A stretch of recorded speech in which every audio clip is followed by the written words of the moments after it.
Mami Maya Shafo Jida Kwaba Shonko Fambra Showdown Jubilation so Kumasi Online TV, Thick TV, and our face and the friends of Ken TV. Happy Eid Mubarak and so and from Koma a nom ye nam for nom and incremofo a wombo my munina ne sala ne womo show womo festive kasiye pa ne in fact ube PM Santa Mantem had yasam katwa saweni and so kachre said ye nuanum incremofo wa biari womo jala bi egu womo maya fine de womo akobompa yeri just say ye hwena nui just neno ha ebusu adaje ni krom ha ni womo celebrate ankasa empa bo nyina de se ne womo edi womo festivities de bibi biara womo hwehwe bia no ala entie womo empa bo na ye nuanom so ne ye nafonom so amoye nkremofo me pacho sa mamre no munim dada ne enche na December so ba ye se ensakọ na ensa bantene ne ne yatena se no ye lawyer for na so ye kremoni a me pacho na ya sewa megusu a me twen wa ne fefe ekire ho no bohu na febre me na meso mu akasa December nsudu a na meso me de afa ekire ho no kama ede amao na unya subscribe to your channels na me share say over subscribe ede ama me wo share video ama onu ebo no show wo show ede ama obi fofo na comment section asara dwenche bia da wo bia no wo do adwenche afa honom ede ama me enakwa ewuku adane de communicators ebeba betena say exactly 3 p.m. neja ya twetwe nkomo dodo na ede afa de ekoso ewo ye maimu no enenso ne the newspapers no embantin various updates ni ade a just aba nyina no ATP so beba betena say na wato ne bo aboye nyina no enchiremu eno ada me betena afidie manu say amde o man Ghana ho sensem eso mu se showdown media no me ka kyerem say nyame ya adoma anka on the 1st of July 2026 and MP the base kafra MPP for the base mega work the ankasano eba so ewa Santa Mantem so na me mo ka say MP for the date for no aba abonti a wo mo keka ne ma de asie ni a me hwe ni ma say de besi bia na me be ba betum nim I think on the 1st of July na nka besi Wednesday from sources and the first one we share nima say one me shift say e free Wednesday no e de akwa PM on the 4th of July that's a Saturday said e be ya wo bia e betumi abebinti trust me say updates bia de be free honum bia no men fan ka mamokra me ba betena video man say na me de ni nyina no aba besomo now one of the stories so are trendy especially when it comes to the base the base Ghana first and the base movement the base movement open you da no Mr. George Otibonsu and face the base Ghana first and so na mala misa ni ejako we na je say wona wo mo keka ho ni ade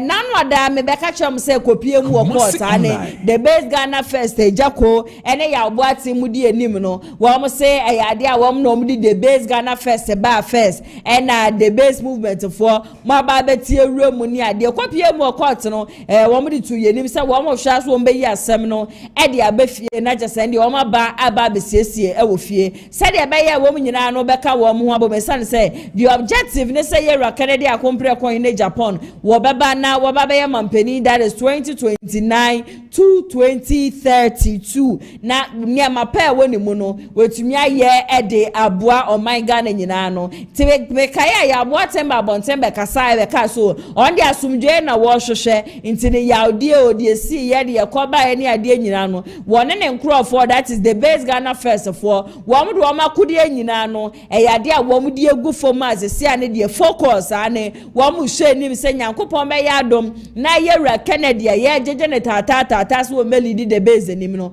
wetimi aba be lead the base another na ne jesem because ni jesem bi ekwaso asante mantem agese free the base camp ane na this time no na ya obuaten na kane no ka the base Ghana first ejako ene mala mise nyina no eka wo mo ho wo mo so wo mate yese nyame ya adoma July ye da yanimi na the base movement wa santemantema branch wa santemantema eso mo ye mega work sanso ebie wo mo party office anu ntene this time ne de bia pick up ankasa wo mo de aba be che ye the base team wa santemantema num say work wo mo ba be kwe wo mo nje na wo mo so mobilization no de wo mo be ye nkofo mo be fa wo mo ni ade nyina no wo mo so e de support na wo mo de nsem bi to dwa in fact nsem a wo mo de to dwa no eye ni je ye papa pa kire se nkabom e ya de ewu hia se ne ananu ada me betena ha me kan me say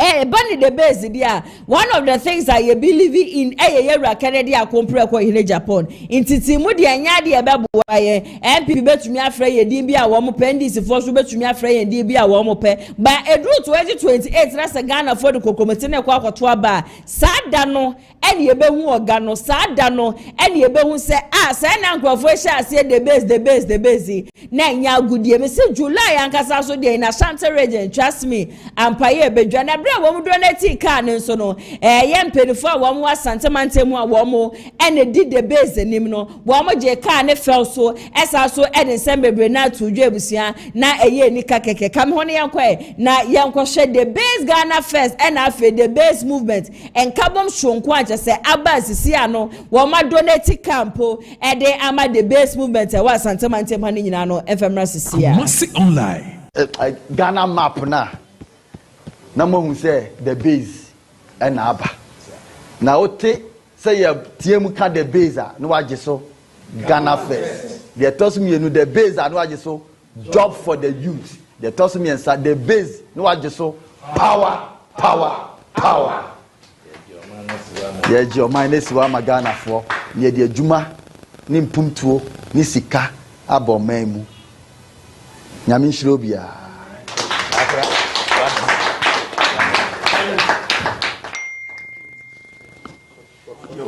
Second? Yes, sir. Good. You young to us on. Say, Meme and Cassa, men in Funi, Enamon from him. Mijedi say, a yen yebusian biara.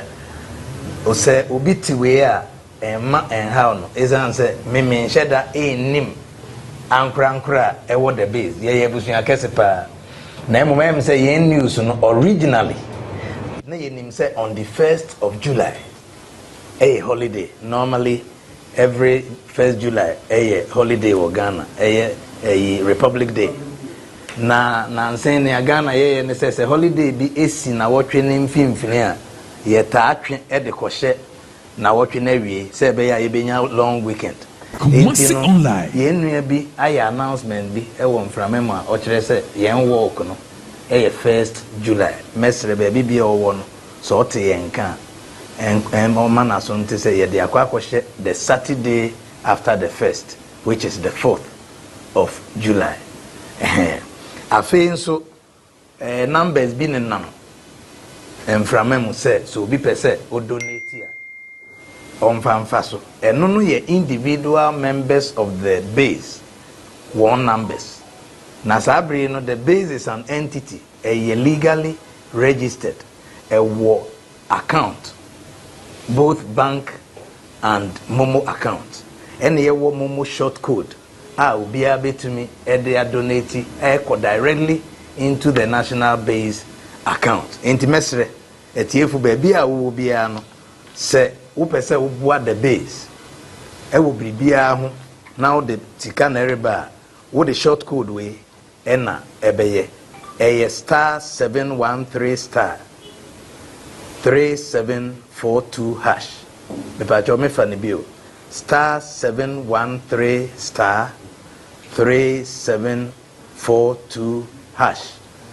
Would the kra na donate here ebeko straight into the base the bank account here with the consolidated bank. Must online. Ye besre obia wo eyibia no afen so yen website no link no donation link no ube say obia website na ye wo donate now ewo ho on that link wo click here any donation you make will also go straight to the base national account say beye na accountability and na transparency ebeye adwumenti and ye this anka eboy erituga se bribia ni hobium de moderator mesre nanka yakwase ho na code memo code no so short code star 713 star 3742 hash star 713 star 3742 hash. Donate now for the base to move forward. The base. Ghana first. The base. Job for the youth. The base. Power. Power. Power. Medamunyana. The base enim ewo asante mantem. Seni ampeni nsuma yen. Mini aya aye bae no. Muka no fefefe enesi echi. Mosafo anso eni. Enti mene ya obuaten. Ye gina ye mpenimfo ni nyina anam. Ede safwe erishe. Masi online. Nana eye board chair. Ene mu mpenimfo ni nyina monsa as a pool vehicle to work in the region towards the upcoming inauguration of this office and the mega unity walk. Anti nyame eja nyame oba ene nyame hon kronkron din mu ya de mam and papa de becherem obewoso ne say that's right the region edamasi ade pepa mo ye kan ya mo de aba mo de bebo adwuma yi menim say empanyimfo asom empanyimfo so digima ne dadaada ayem say Ashanti region de mo ni tua say ye ne start base no first na ye gusu den aye nhihye ena Muhammad tu ensensem bebre ba ye nti bayfo aye bibia ma bibia twa nti ye bedam panyimfo ase especially ye nia boaten na sezi omode ye atu ya enim se bibia be koso because the base in there we have to come to power in 2028 no matter what kwan bia so na ye ba ye nti bayfo aye bibia ma bibia twa nti ye bedam panyimfo ase especially yenia boaten na sezi omode ye atu ya enim se bibia be koso because the base in there we have to come to power in 2028 no matter what kwan bia so na ye ba enti e be katrem info say do mo ye bia no omunya kumapa no mu speed up no mu hu say Ashanti region there ye there ya wiata so den ye ne ma no ma Mrs. Boamanom ya wiata so den a ya ji obia watu jumadie ne koso den nti se motese obi se jumadie nkoso Ashanti region omoboa koso pa se constituency be ye 10 kura dia line apa enka ye be ne akoko no great executive no ni atese yenua joy enso bai ono so on the pen appointing the COC what didn't she say eba ebia na she say no it might not be in line with what is on the ground but the odebeba bia no emsempa info be som near implement it to the core ye dem wasi bebre nyame nhira mo ebi mra biem sure ye dem wasi anafo epue ene atoy no wo mebo mu chidom na momfa mfredom se beye na ye nwura Kennedy ohene Japan 2028 ye betumi ama na to franka na Ghana fo ato ne so aba eyi ne so mampani a oba be buma no for the next 4 years 2029 to 2032 na edumra asanteman mubeda mo ho adi officially ede akire wi ase nyina Be online mo amomodembo na yenya odan fefefe a ye frɛ no office eka be na wotwe bien na dwumadi na du so a tundra kese na PA system no esi so no eno nso ye de be fi nkran aba be kan se be ya dede no ene amane bo ana se nkita hodi no ye ne amansa nkita hodi no ebetimi edimu ewo Asante mantem ye je di se Ghana ha se ori ebribi na wi Asante fi mu a na ene na gori bi na ori di we ne mmere ezan se Asante se mpuna ene epunu na nkabom na ya pre ako ama yensa aka no emfa nkunimdie embre yen 2028 na yebe tuhu anamo kese a ye July 4th ye memrenda ye unity walk kese pa the whole 16 regions yebe ka bom abededi a kire Ghana fo nyina se the base enyaba nkabom no so abedwa na se obonsam po so won po 2028 the base is coming to power. ena Muhammad tu ensensem bebre Ebusiana chese the base Ghana first any the base movement bie ni honum biom sisiane de enkabom ena aba an enkabom aba nkasa ntini ya aboaten a won kramanta mu de wokoka eja ko ho no enrada wo mabedoneti eye pick up de ama eye the base for wo mo asante mantem ha se nyame ya adoma July 4th and mega walk na nkasa na eba abekosho no wo mo nje na wo mo sa hwehra wo base kese pa so wo no ma mre ne be so a wo mesan so de abase de ebe ya walk aye beko se de ye ni amanfo bedi nkomo se de ebe cheche amanfo wo munya register ye ni ade nyina no wo ebetumi ni wo mo akasa na obi a etumi a register sisi ane de empapa mu ontiti mu bia eni the base mu we de na MPP for hwehwe no ambem yes the base Ghana first the base yes a job for the youth the base yes a power yaba ne so de na yaba na nkwafo bi kwa de wom se de o manage wo ye papa ene se obeka de base ne yaje so se akronfo mposuro because on ye akronfo a there's no way say ubesuro eye the base me to me sam ne so e de amamode a na acha se nrada me batina afidie manum se na me ka che am sa brant ye friend Koka bra acha se ye che wo mu ba ko ya wasi adi office wo ko gina ho e ko make threat bi de kire ye police officer bia na owo ho no nam so menrada chese ye grabe ne nansa enra na we onya ne fa ho di eja ne lawyer so ba abonten be ka so na baba we brantie bi kura di boyo na sa boyo se boye ono na Koka refer to ono na nye police officer na Koka threaten ene Koka ne sama just wo ko kan ye nyina ko ba ye ne ade Zito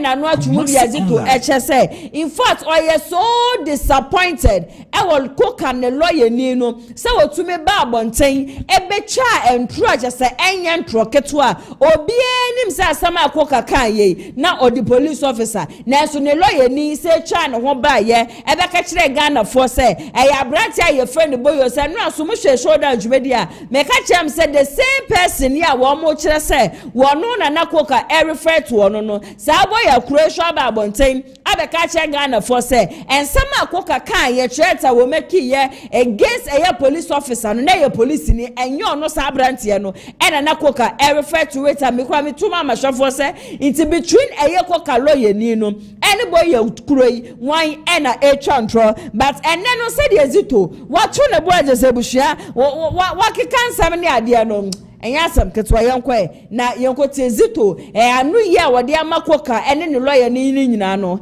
enfamra sisia Koka so no so Koka so mu invite no I was say as enkomo na anu odie no na nyo ni police ni na say ne lawyer no kra na ne ho aye me nwanwa pa Zito enipa gina so wo hena wo no mu wi wono Koka asmo kan no wo hena wo no mu wi oba be kan aye ne de mu agye adi mo hwe se mo akire se ye wo police fo a wo me NDC fo na ye wo police na ebe sesa so wo yire wo ma afedu yase wo mu nipa bi ye frɛ no police ono na no wo kan wo yire na wo ni police ni MPP mu police ni wasem ka headquarters wo na wo kan party office so ye be wasa audio no na mwanwa kra so wo mu invite na no permit say fire outbreak NDC party office mwanwa se mente ye sa akwa jawo se hwan ne de wo ma no kodwo yenkwa sa akwa jawo se hwan ne de na MPP no wo kanya nsasem a so hu wo na wo hu yi wo mahi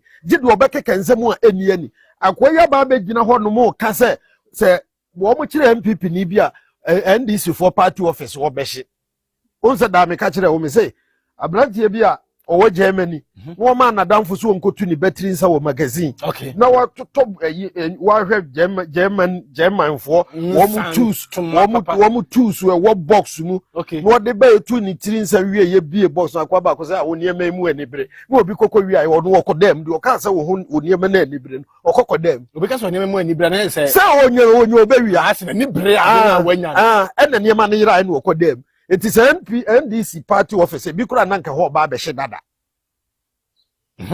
na wo no akwa kasa se ya kire MPP ni bia wo kan enso nse na de kire no ben na nsa no ko kire abaya no no masa kire Koka it is say fire outbreak bia Koko bia wo NDC party office ya wo jidi se e de be asem ne beto wo nya MPP ni bia so obeba be condemn da because you say secretary name say omo nko ne saa general secretary ono da party no omo nko ne saa nti di aban ne ye no a enye no monka na di aban ya enye na obi ka na ya atemdidie di aban ne ye bi aban no kura wo ogu kwan wo say kwan na mu ugui momra mehwe asphalt ye si yegu mo hwe ne thickness eno de wo kokka ye beba bechew na wo kokko gina so obi kwase ya obi yire eno ne ade na wo general secretary ohu ne say eno ye di aban ne ye ne ye ka go me wo gina ho a wonti ase ye say MPP no de ono be ka no kura wo ye nyansani o be ka no kura be on say honorable Patrick Boama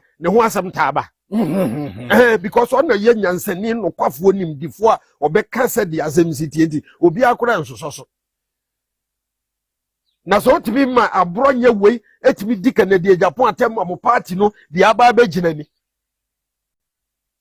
na eno na eye mo se eye sata mo bi anka mo betimi de akwa house bi sata man kam betimi de akwa adopt strategy bia bia say wutu senya strategy be na ye kwa seat no bia ye seat ya wo mo sanje no akurofrom strategy be na ye de be ko na mo wo police headquarters kwa akobeli obi mo feel say eno no eye mamo Kumasi online okoko ka obi nso ti wase wo kura ye hwe a wonye MPP ni na menye MPP ya aso na busu ya asole kura ye ko jai me mako Romander mako Methodist da mako SDA da eye babo ba ko no a me what makura mi twi trotro no said kwasi ada mentimi antuka no na mako Methodist bitimi tuka madam for Pastor Wisdom no wa asole woni boy tan na mko eye babo nyame kro na sa asole mu bia ni ho am ko ye o mka kyerem sa me ntwese ka nko wo bi ba bia ni ho am ko ye o mka kyerem sa obi ade o ho am ngowia ene de Zito wo wura mu ntam ati no ye huru ni ye ka kyerem am ka kyerem meso baumia ne Canada Japan mo fo mo mienu nsinche sa mo party no mo say mo ni abrese 2028 mo tumia because wo mo ba ko am be ye bia mo benya problem. I told you people, I told you so and the money problem na mo nya problem ene damu no asa gentility wo mkra wo mbe ne no mo kofia no wo musu wow Zito Ebusianti Zito no a chese nani abedi ankasa chese se de MPP amanyokoi wo mo so ehire se abayi ba ye chese intimidation ade a chese ekwoso ankasa no wakasa ede afa ho se so far oye so disappointed wo Koka ne lawyer ni no ade we ye oba abonte ebe defend. I think this issue ankasa no makasa ede afa ho several times masa freedom of speech wo ho no mo but the moment I say freedom of speech no eno ne nkire se bra abonte na sebi bra ba bie wa no na be disrespect obi and also that statement a free Benghazi enu ba say the next time NDC amanyokuo no ebe chi obi foforo no and the NDC for wo mo headquarters wo be ko be permanches e de ato no mu na just wa hye ho no dwere be no me be condemn say that statement na kasa na Benghazi be make and frankly speaking nyansa biada enim sense e bia na wo bi kra mini anaso obi aye na adwen say okwa akodi sansa money no but the moment I will be bonte beba beka sa ni sa de ni si 10 years kra na eya wo na wo no aba betum eya wo no aba beka enu nti wo ene beba be hold responsible. I don't know nenti and say MPP amanyoko no mo yesa menim se bia sa wo ma dwehwe ye o mo se bia sansem na ye bekeka sa ne ma na ye be cheche no enu na beboa na ye win 2028 election there.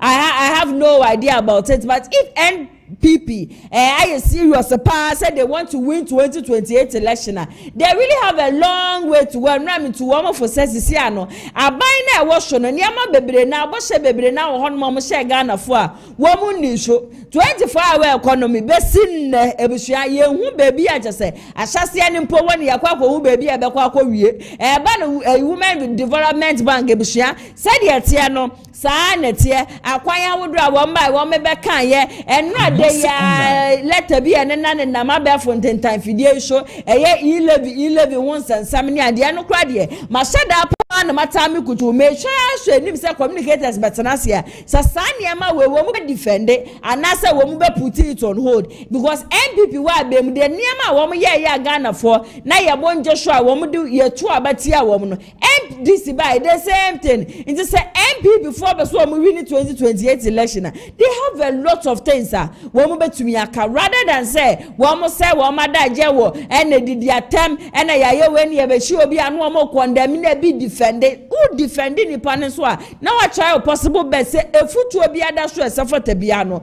wo de be ma ni pa no me to me nsem no so e de amamodi anache se still na Zito hu nsem ya eye futuo and next time ni Zito was what they ma eye MPP amanyoko ni say MPP amanyoko ni they should forget it na 2028 enya de betumi afanya de wo mba win election and they was shot from 1992 said ye call ya akufo be di 2000 to 2008 atama also be to us from 2008 and ko see 2012 was shot there ya just say na ye man police excellency John Dramani Mahama we should be take over because 2016 na naro dan kwakufu ado show boy ado gagai wono so beje ya kosi 2024 NDC amanyoko na saba was NDC for ba na wo ma ba ne de ye tue mutan ya Ghana ne de sa na te 8 years into 2028 de enye promising emfama MPP amanyoko na mbom no said ya wo mu MPs a drop here to 87 no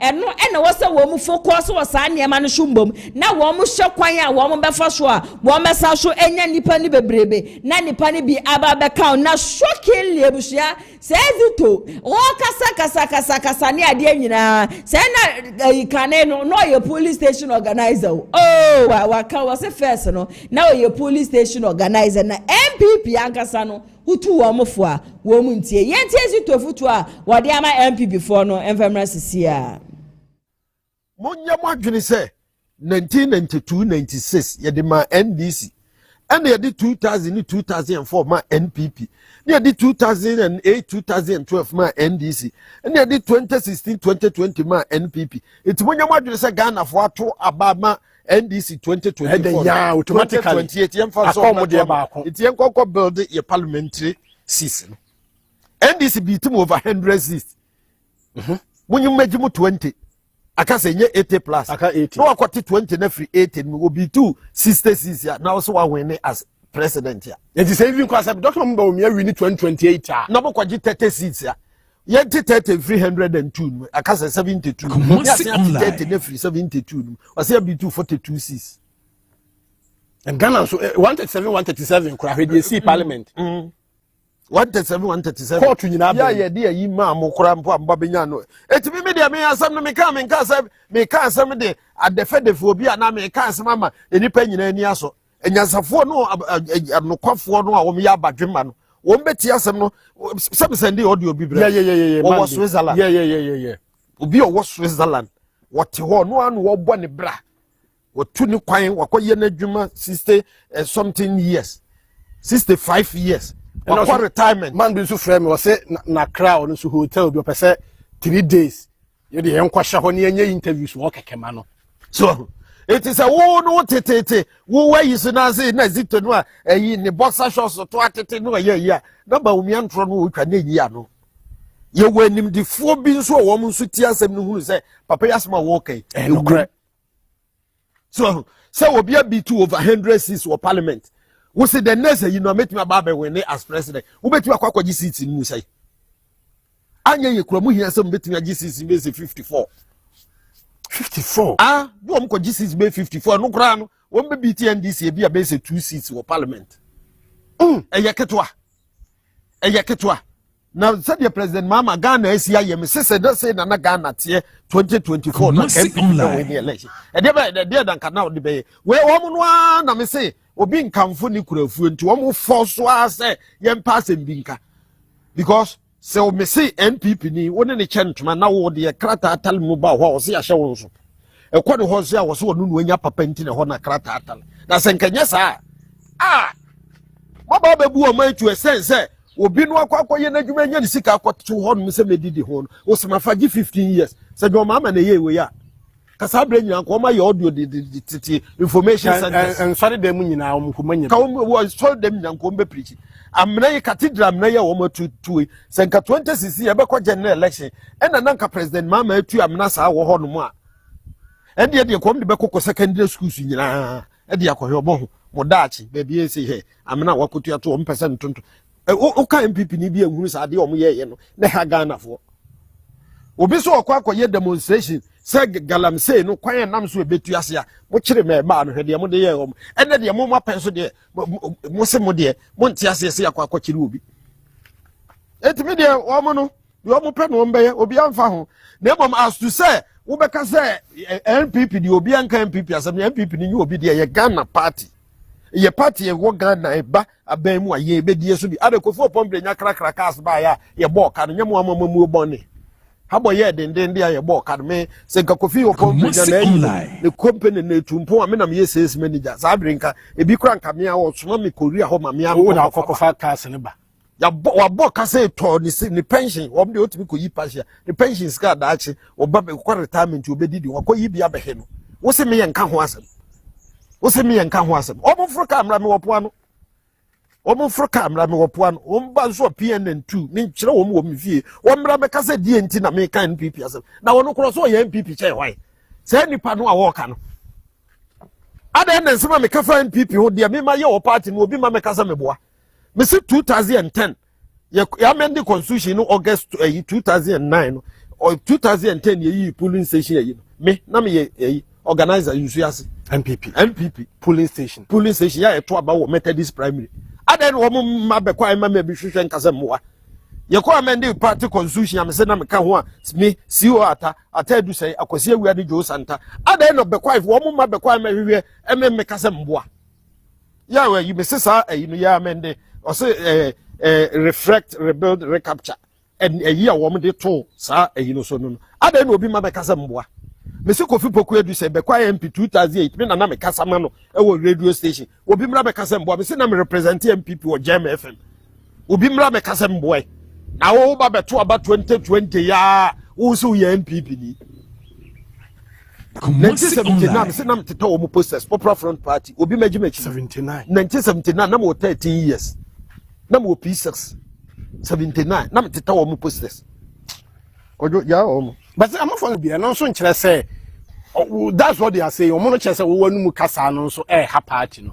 in as much as awa wo mu no nkyere say ye niema e be ha party no eni hu niema kro no mo ka no ansa ne ka nipa kro na bisa say niema bi te say ye te Ghana me nka no kore oba na te bi nka no kore nye sa no person kyere wo person ka sem ba beto a mi ntwa ntra na me se maame no wo se kwakwa du say mi bonto e wa na wote wo say godo de ha meteda asem bia beto Ghana eye Ghana asem de bi wo ho kwan na ni wo no so wo mo pe freedom of speech obi ko di atem ko say freedom of speech na me de me criticize wa e de ti amra asem be na wo ambassador TV start ye June 26 July 2026 na ye 3 years ada de ya kan asem anya nko mefie nkokoto ma praise for mechi ye kan asem a ye hu yo wo wanu masem a beka no ne dia no su ne dia gu huhu amwam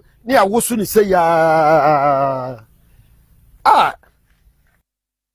Ebusuante Zito no ane Zito de wo ono ne nsa hye na asam ne sade tie no wo bese ni pen no waka ni pen anu ono ntwantro asam no obeka ne sade tie MPP forget 2028 election enya de mawi ne enya de befa de ama wo mo Ghana ha ne de ye dan ya aban bia beba shubia no ni 8 years enko ade wo beje sabre so kra do the base for so kra sa tie sima wo mo so so enim se 2028 wo metumi apasi truth na MPP crowd they should forget say adano mete ya ne yese Dr. Mahmoud Bawumia wan hwe ye ya 14% kura 2028 onya na what political party na sebi 14% mpo wenya na ye koya na say ye bae enu tina na make bibisa ngofo yi ebia no omadwenye wo mo say the attacks on the insults on this current government enu ne ade ebetumi aboa wo mo ma wo mawini but that thing alone nso no enya ade ebetumi ama wo mo wini 2028 election sabre ya menemo kasa chairman wuntumi kasa sisi ane de abusia wontumi minim se wo so de anopa ya na etwa eyiti bi mane body ya because this time the baby a wontumi be kire bia je se busia brofo na wontumi e ka ne back to back and ye subject verb agreement na e se past tense the present tense the past participle ni nyina no wo keka ni nyina bom na je se ne brofo no wo hia de egu monte e Ghana for beti asio Ghana for nti asio chama wontumi waka ne nsem ni nyina na wie kan edi asuma nim se wuntumi se eba na dwuma wa ye bi papa wo shase free police station wo bu adwuma de ma MPP amanyoku akoya constituency eba ya san wo ba be regional chairman edi ama party no no akasa no wo hwe ne modembo no hwe ne mapa wa ye de a emre ne so a wo contest so be ba be ye national chairman edi ama MPP amanyoku no na je se chairman dibre no ane yo so obedi show sense so abu adwuma na eba ne mobilization nso dia wo ya de se ye nko form ye ne grassroots ni nko didi nkoma ye mfa ye no nsam fa nko to grassroots nanim ya do no onim sa de ne ye papa even though one ko shuku one table for ne brafo kra no hye nya papa no eno ne nche se nkrasi no wantumi ko convince wo so wo nto aba emfa ma wo no chema wotumi wo se this time ne de wo hwe 2020 just say world ni nyina no wona wo mu gina ye wona no mo wa be mu dada wo mu gina election ni nyina no yade a wo mu di ncho Ghana hanko a na MPP amanyoko nyame ye wo madoma wo mu tumi pass through na 2020 ni mpo no sene na nkeja parliament house no wo mu kita 169 a shote ba wi ba 137 no na wo sanka wo mu ye meetings no wo mu hwekwan a wo mu be fo so a wo metumi a pass through wo madwe anko honom kra wo mani ba wo mu so no na jesa atia ba hu aba bedu 88 nyankopon so ya adoma jese ba ko se ne yesi obi wu asede oboni mo papa mo ye fasida ma ewrade ya ne tinyame ya adom na akwatia MP wo honom no woda ne benkum so ya sisi ano wo mo beka 87 na 87 ni na chema wuntumi suo anya hwe ne yekoyi ba womia na ba ne yekoyi ni so de wo brofo na no ne brofo de obetumi ne wona wo makosku na resa brofo no chema wuntumi de shuku dem ne kura de wonsi hoda on de brofo no won table betumi so ne grassroots no edi nkomo no pass through ntemra ne so na wo mo to ba wo mo sire na osire wo mo ankasa se chairman de bre ne de wabo adwuma nti wo mo fa kokromote no ento ba emfama ne yenti chairman wuntumi emfamra sisia. The whole world, all the political parties who went to the election 2020, most of them lost, except MPP government in Ghana who won election 2020. But when you go to war, even if you win war, still you will have some scars. So the symptoms of reducing from 169 to 137 was a call. That time you would have had some workshop to teach for the party to know how we can make a strategy to work with the MPs for us to win more MP seats in the parliament. Obviously, when we have the majority seat in the MP, it becomes obvious that our flag bearer, incoming president, Dr. Alhaji Mahmoud Bawumia, will be the next president. So I have a strategy. I have learned a lot. And I respect everybody also who is coming to look for the national chairman. Let me say this. Good party like this, if we don't have a lot of people vying for, then it means that the party is collapsing. But you can see the energy and enthusiasm now. Everybody is vying to be national executives. It means that it's a sign, a clear sign for us to go. So we need somebody who is a mobilizer, who is an organizer, who is popular, who can appeal to the youth and the grassroots. So I have a message from the grassroots for you. The grassroots says that make one of them, bring somebody from grassroots to be a national chairman. Because election 2024, if you can look at the data, you will see that the most people who discourage not to vote are from the grassroots. So if you bring a grassroots chairman who has energy, who understands the grassroots to lead, actually we have the elite flag bearer already. We have elites. So if now the elite people, combine, partner. I mean, if we partner with the grassroots. It means that the grassroots will vote election 2028. That is why Chairman to me, I'm here to plead with you. And I want to say, for one to me pleading with you today, it's not for you to serve me. I'm going to serve you as I have done it previously. And you are going to be respected. You are going to be protected. We are a party. We are going to make the value, works again. So bringing Chairman Woon to me as a national chairman means that now the party has given value to the grassroots. What people are saying outside is that, MPP people, so we need really we are no matter what me. MPP the better na omatimi akwakofa obi a onima dia na so oni titles and the nakwakodi MPP anim. Look, before from 1992 to 2023, the people used to say that MPP are a cancer party. Immediately we brought Dr. Alhaji Mahmoud. Ebusianti chairman Woon to me no brafono and what they mayen back to back esano na uni madia ba kwa me steady. One say chairman Woon to me or a very smart politician.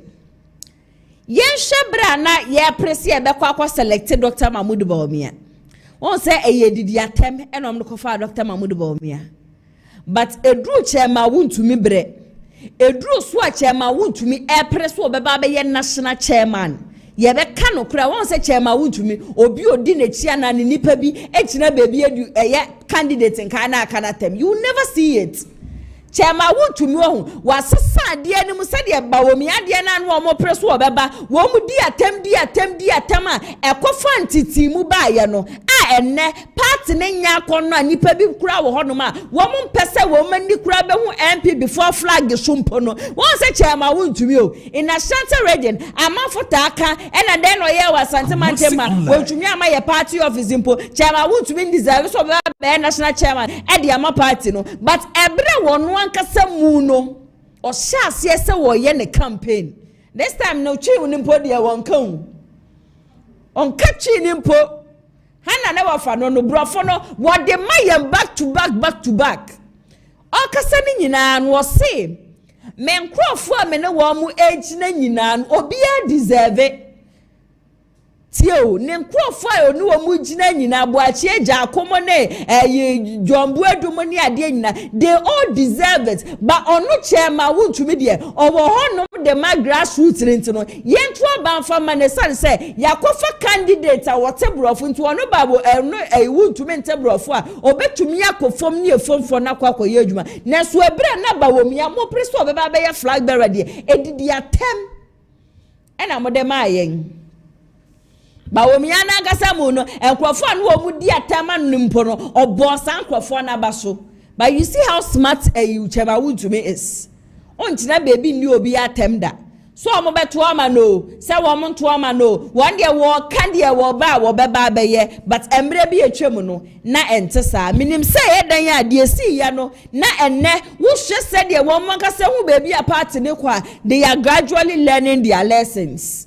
because people are no longer interested in NPP so wo mo to aso say dia who knows ebia na 2028 miracle bi esi e wo honom ede ama wo mo me so me sam ne so de ama mo de am eno adantokwa bi ko so aneno kra ma me kan say ebuhwe ye ntokwa and this amanyoko no the incoming and I say upcoming internal primaries a wo mo hwe nim say wan e na beba be lead wo mo party no over the weekend esi edu ketia ai wo mo chairman wo kwoto bomb e wo tamale na sa bomba wo kwoto ya na bomb no ye hu ne say eye attack e wo eye interior minister so sasho na education minister so no ene opoma na kasa na opoma ne sama wo ka nyina no say in fact ope obi a wo yes smart politician pa esi edu ketia esan say esi edu ketia ba be hu ne say nansenya wo prese nyame ya adum na ye bietum a obeba be ye oba be prese oba be flag bearer e de ma NDC amanyoko no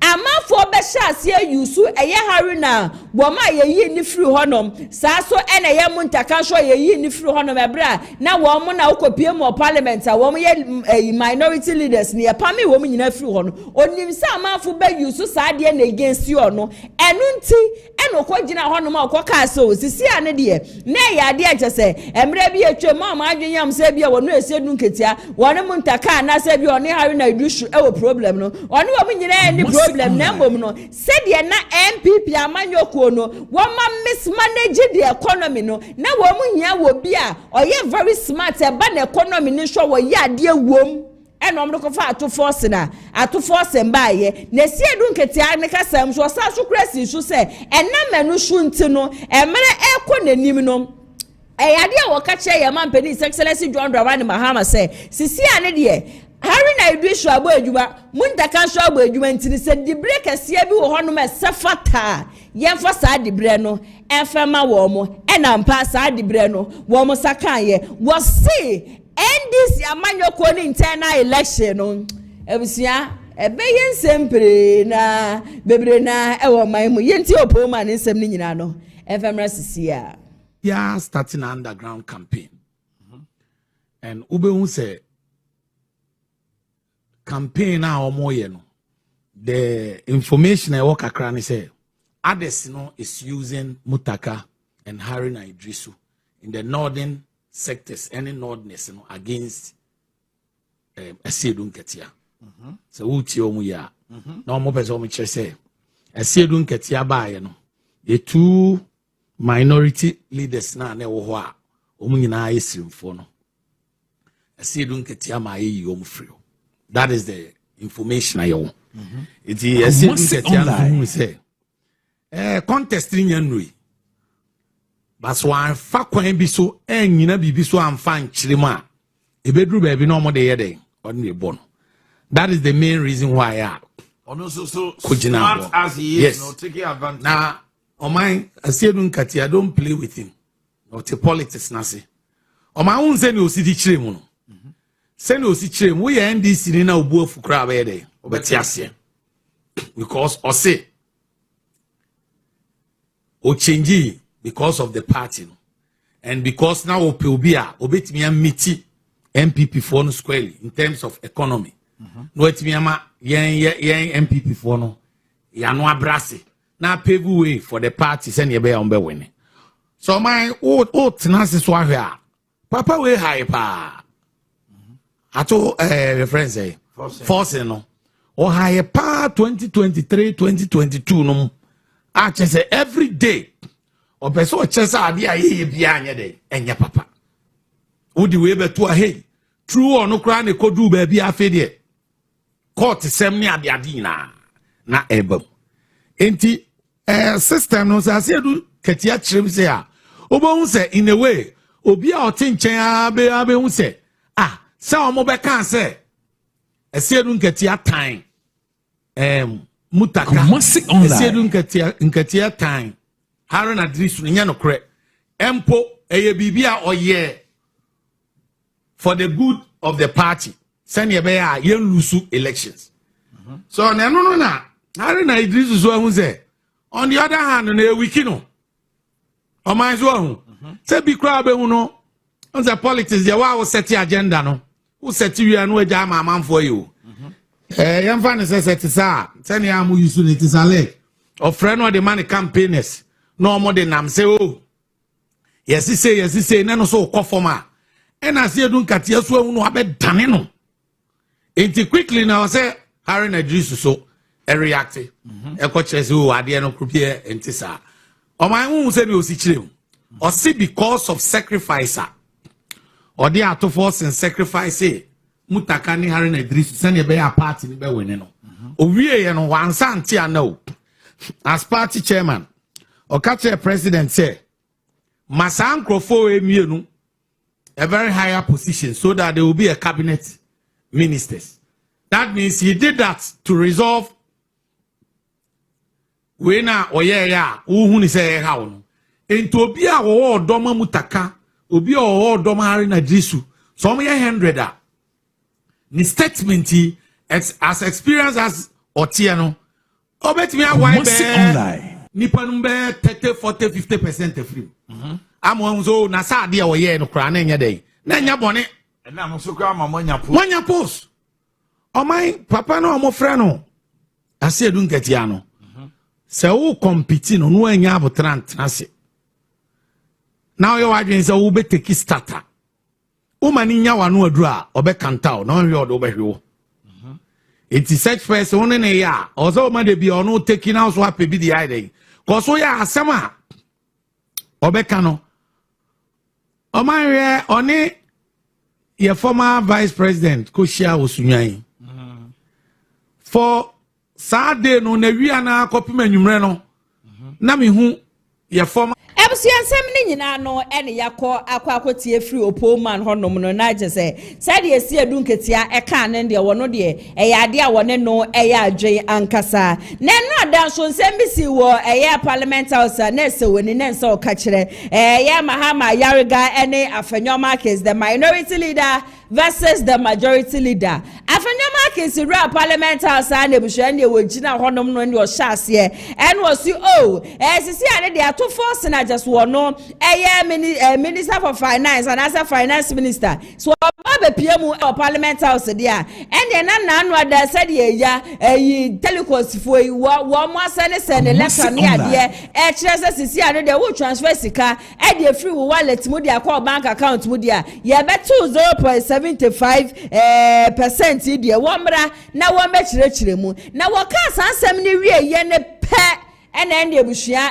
Mahama Yariga wono so de na no tu mu bi na Mahama so se na den na Afenwoma case ya na ba abonta ya na be kasasa dan de den nyina Afenwoma case wo ba parliament house wo ye wo ho te sedie sebi niam ye ne ade nyina na emna bia ani hanom sei anya hwe no wo bia fa be bia meto parliament house anya hwe e-levy kra MPP mo time mo ko twa wo cake mo de beto honom be debate wo ho na minority that time na NDC for your minority na wo so mo nji ntum na nso mo pass ma ne be ye bill but this time no obi for bibia for metro parliament social media issue na we hu anya hwe kra no Bank of Ghana for kra so asa dia ba bonten say suspension na famre mu nti adenti na Afenwoma case wa so dia wo bie wa no a wo kasa eni ha na ne ebusuan ese weni ese okachire yenkwa na yenkwa hwe wetimi wa kamia just no ada ekọ so e parliament house no between the minority and the majority enfamra sisia.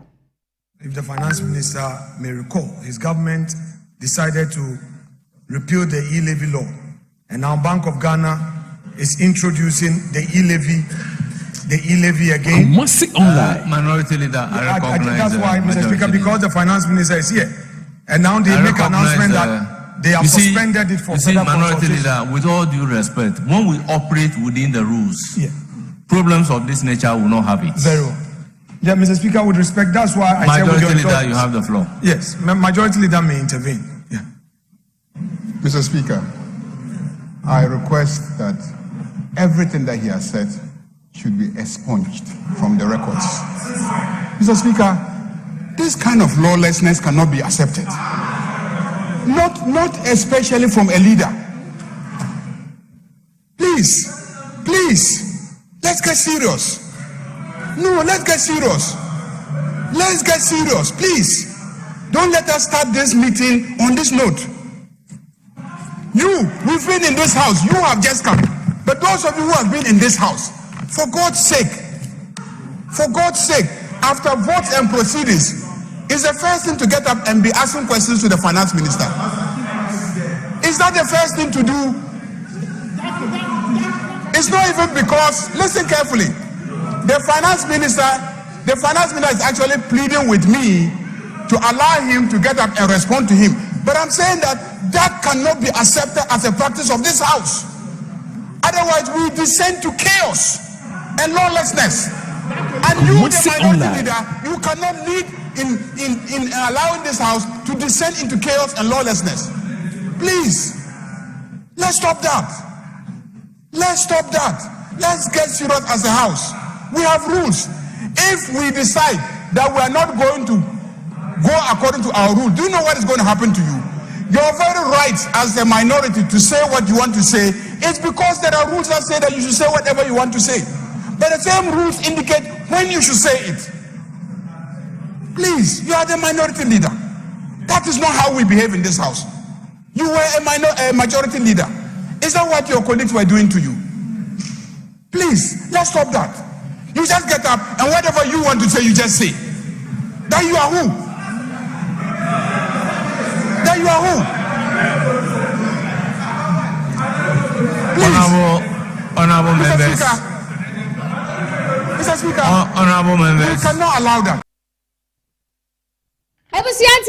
No. Na chese nrada Parliament House de na nya asam ketwa kra. Majority leader no just out baby or say the lawlessness in this place cannot be tolerated. In fact, afanyoma case there was silenced one time. Na afi wo hwe said there minority leader let's na afanyoma case why calm na why dia na onu ehu say ade oye dey in fact wanya de. ATP atena say update ahodo abanyina no wo beto ne bo aboye nchiremu ankasa ndwumako bi so adaroma e na brani abrabi etimi di dwumedi e beso menti ma mentwa me husima enkoje abo afon efemra sisi ya Abusia yare ben na ehawo and get to brain no me come for Lion Age Clinic Ghana Enfamao ahankwa na abepiemu a ye dey bibidro esan yare abusia se oba bepiemu wa hase ya yesa enam yare bi te se syphilis gonorrhea candidiasis jalipa do na nim se a friend of white no. Hello everyone, my name is Dr. Maxwell Aziz Mensah. I'm the founder and senior doctor of Lion Age Clinic Ghana. Our mission is to provide you with exceptional herbal medicine treatment and holistic healthcare to all our patients to becoming a healthier you. Thank you for trusting Lion Age Clinic Ghana. Lion Age Clinic Ghana, your #1 healthcare expert.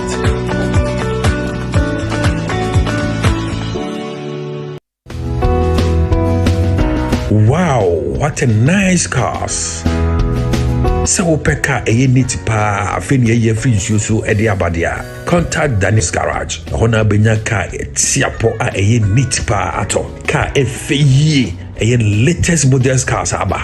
So pe eye Honda CR-V ana se Toyota Tacoma, Toyota Land Cruiser, Sparks enketenketen ya ye ube ni nyina obenya bi ewo Dennis Garage. Say need to be kwa ye aba Honda CR-V hybrid engine capacity no 1.5 entry fuel obehu Dennis Garage ewo TI Ahmadiyya opposite one ma frewa homa true for so 0550 623377 ana Dennis Garage ewo.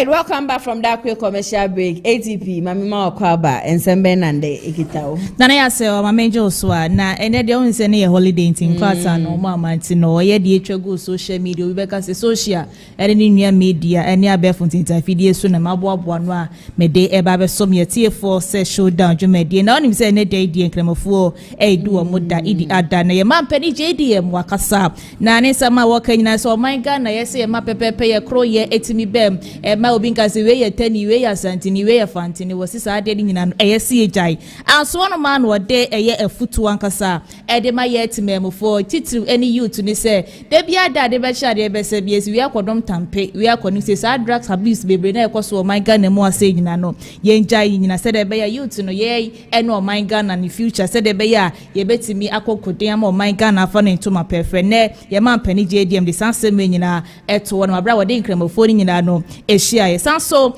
ena de otu franka ede ama ye MPP amani kore Dr. Baobia wono so ebe kasa wono so nsema waka nyina ne say so my Ghana mu ase ne tibi man kabo man kasa eba wo my Ghana ma my Ghana timi for ne to mapa efanya kopon bo a next year next my Ghana enya 70 years ti watimi wakamia de bia de koso wo my Ghana mu ase no ne de afasha se nkremofo edi no e na odi etudwa e ka kire Ghana fo nyina say yenka yakoma emfa to ye ma menteme ho ase e koso berebe no eto entimi ntwe ne krata Yebedia ne klata ente no kopie mo social media se etwagu ye papa ye e wo wono ma enye feed go so e na wo kopie mo South Africa e na no ada ye minority the for ne bubu fu ye papa ye but to be left and right and kasa de ma block was one na show mo boss do ma pie mo my Ghana mo 21st of May no wo ma be pie mo anyakopon bo echi na first batch no wo be ba be pie me ne klat na wo kopie mo social media se etwagu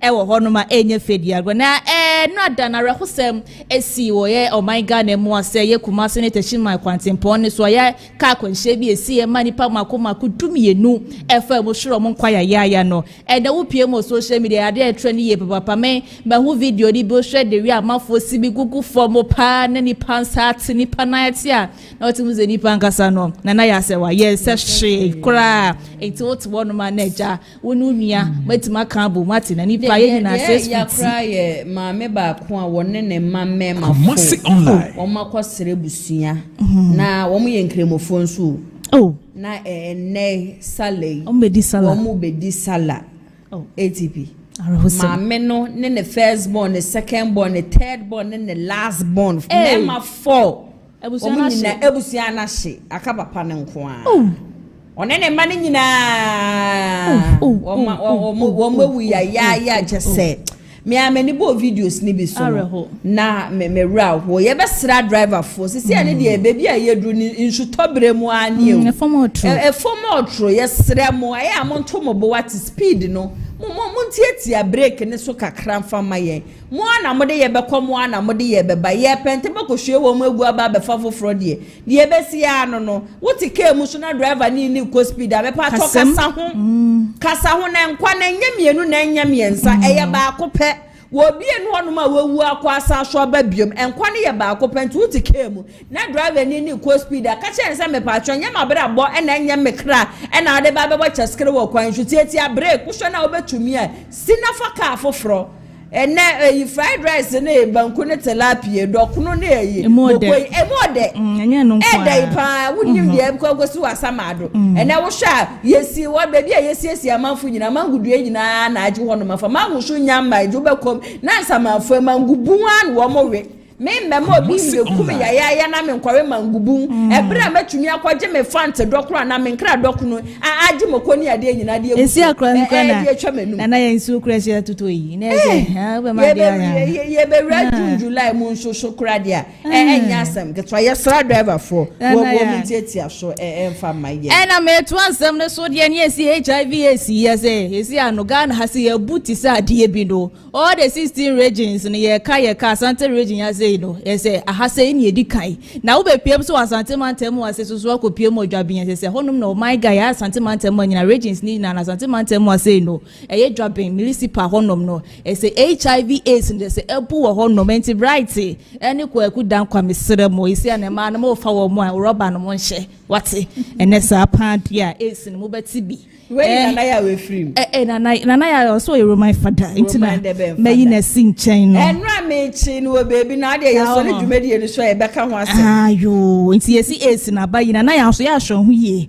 ya sure who ye papa ko si na wa umu so oh me dear Roman sister ba ko pe o de Roman sister na me ti na me class wa we ni cha say me nine do ni me sedu ya na me so bi ya me and executive producer ya boss in nature ya na ma so bu ye kama cause es no isi aba aba pa ye sre mada ye do mo ntire ma mo nkoti bi ti me to aso dia na ya ya woni wra dia dura ye tramado ya abrantie bi na ja wokoto nse ni nafufuo bi eja etwitwi bia na ose ja mama me bi no me wono de wanfa ba ko anfa mienu wanfa mako edu wono ma penu hwe ye wato na nanom wose edu Eti ne mebunu no. Eya mo hwem ho yie wate. Unim red na ya. Ma me fa nsole so wate. Ba foforo bi ani ho mu osi bia. Ana eze enkura minim se mlantie no. Eya kwaku dankwa ne bright betina se ebusa ma me se eya ma no munye bia na. Ade. That's how esi an totofe wa no kwa no mo fa wo mo. Pedophiles. Akra abranti be onya 25 years. Me de go senya breku. Akra wenya eye kan say 12 years. Wetima kofefe akra. Sani eye no 25 years okra de obema ni muduru na ewe hia wo kwachi obi 12 years. Akobo de toje. Akobo ntoje. Na wo ti se de na bright mo to ha wo mo ye kronkron merade ni ade yira. Enti mu hu ye. Bright wona we o keka ko sister na so pagya ne sa wo se nyankopon na me ne kwa na me ne ba. Kwaku dan kwakwa de we ni born so so we de pope. We kwa de nyame di fukase na 25 years wo so de anopa wo mema ni ntiri papa be mpa na wo mu akoda 12 years akwa so se no ho ye ne de wo ho nya odanka be kwa koye na ya mama fa we nsole so wate na ye alatafo ye o ma be pie mu asante e ka na hase na no den alatani mi so mu di ni se wo di no wa mpe fufu anwe a esa no odi se chikuchu o se ho ahwa ye meka na ya kopie wo spintesa esa brantie be bi ye manager ye ho ye ka se be ye pese ye koyi ye hu ye a ye kono washroom na brantie di camera kwa akọbọ ho no mama ese watima record ni pa mako be 130 enye easy nti oda ho no ma no wo hwe na ni so ade wo se wesu we dia we sha bibia na ya china police for nsa so ni mo akwa we dia life imprisonment na ya ma washroom no the camera akọ what dia bo na wo share ma yisu ebi wo ho no ma ebi so fia ebi so tupa wo mte ho anya sam ketwa na tipi imagine say miti he na nka me kowura washroom ho no ma na ya wa fere ene holiday so party pisa ma wudi be dia no ohio no dey na ya ze nipa ba ko say 130 nso one day what dey TV na boni dem wo so dey anopa no amia play no wagigia da mpanu we wura honum no be na he mu na dey say dey wo but Jubilation so ya come it's right ni gwafu dan kwa mepe washroom bi wa ha say nature and dey bright ni kweku abrewo won sa no dey ma fe wo mama na wase ebusia ya say dey ya bobo wo mu dia ma won say your communicators no wo mo aba wo mo ba betena senaja ya twehwe enkomo dia fa de ekoso e wo ye man mu nenu ada press conference because sa press conference no minority for and a press conference here woman ya bere a woman sam ne san a wo so wo expose NDC amanyoko yi e wo e-levy ho 0.75% won sensemi wo ma ka yenkwe afanya markets ne kasa ye de ma wo yentie minority no press conference a wo ye no femra sisia. Afternoon, we've called this press conference basically to expose the NDC government's hypocrisy and double standard. When they were in opposition, they criticized the e-levy. And when they assumed office in 2025, they put in place a mechanism to abolish the e-levy. Ghanaians applauded them. They made all the argument against imposition of levies and taxes. But today, what do we see just after 1.5 years in office? Immediately after repealing the e-levy law, they imposed the Dumsol levy, what they call the energy sector reform levy, which now took away 1 Ghana cedi per liter of petrol that is bought at the pump. So that was the first mischief. The second surprise, they have reintroduced the e-levy, this time not even through parliament. I repeat, the NDC government, through the back door, has reintroduced the e-levy. These were politicians who criticized charges on mobile money transaction. They said it was a bad way of governing or generating revenue for the state. They criticize the MPP administration. They use it as a political tool. But what we see today, their hypocrisy has become legend. I have in my hand a statement that has just been released by Bank of Ghana after the public had criticized the NDC administration. They are now purporting to say that they are suspending the levy. Meanwhile, they had earlier put out a public notice that from 1st of June, transactions from bank account to the wallet would attract a 0.75% Ghana cedi, 0.75% fees on direct wallet to bank transfers. According to them, they are doing this suspension for further consultation. The question is, what is further consultation in this context? Were these not the same people who, when in opposition, claimed that there must be constructive consultation before any policy is introduced and implemented? So what has changed? The worst part of it is that this time they did not even come through Parliament. According to them, they're using Mobile Money Fintech Limited as the vehicle for these hidden charges. So whereas in the Akufo-Addo administration, due process was followed, government made the announcement through the budget and came to Parliament for a law for the purposes of this levy. NDC is using the Bank of Ghana and a private sector company to enforce this levy. Online. We have a question for the finance minister. He must immediately come to Parliament on Thursday to explain the circumstances leading to the imposition of this 0.75% charges on mobile money transactions. We are not interested in the suspension. We are interested in how come, but for the public outcry, they were going to spring this surprise on the Ghanaian public. So in conclusion, we are simply saying NDC is a scam. It's a government of settings.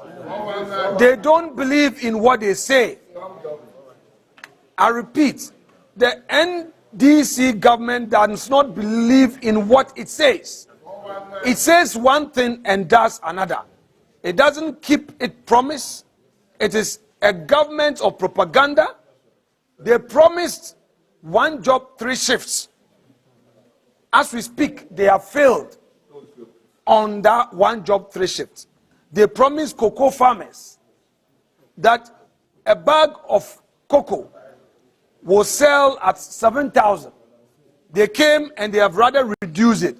At least they could have maintained the 3,100 that Akufo-Addo left. They promised the rice farmer that they were going to have a system to offtake online the produce of the rice farmers. As we speak, it is even cheaper to buy imported rice than a locally produced rice.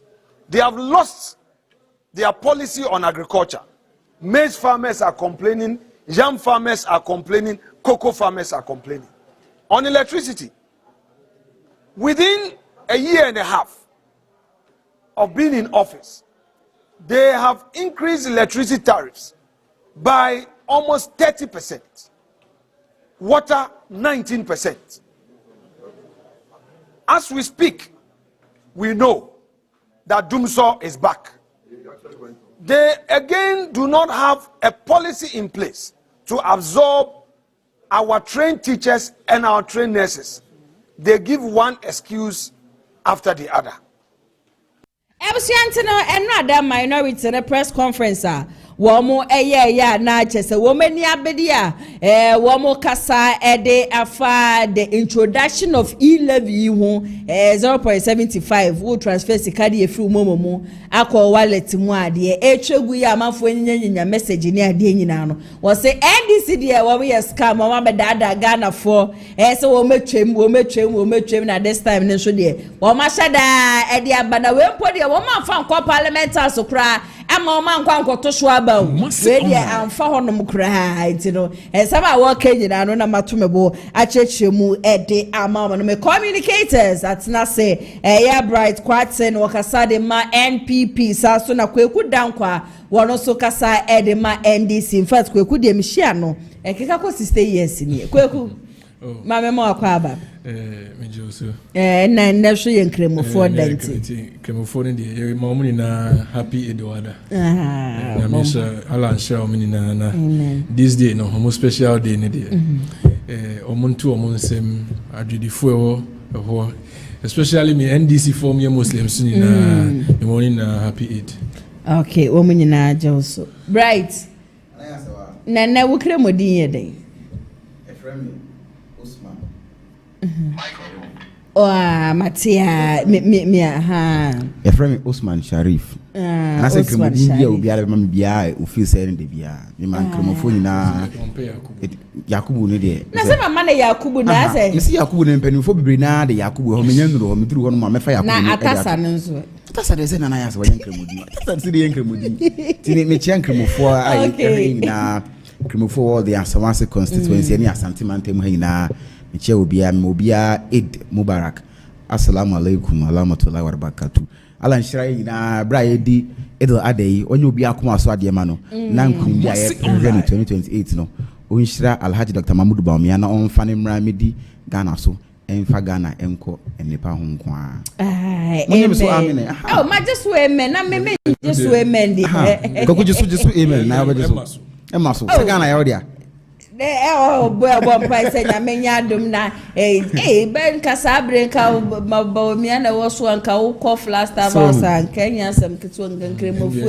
wo ebi ne especially one no mota hye yi na nka ba no makoji wonu nyina afo Jubilee House asem kra na mike house be any home about me house be any home house be ade bia ni fie wontu mi fie ne because ya na Mr. Katras flag bearer asem na yekeyo next president of Ghana can Samum MPP flag bearer and was saying the next president no na waka no next president of Ghana a flag bearer NDC be in next year on the next president your friend say minimum dem say the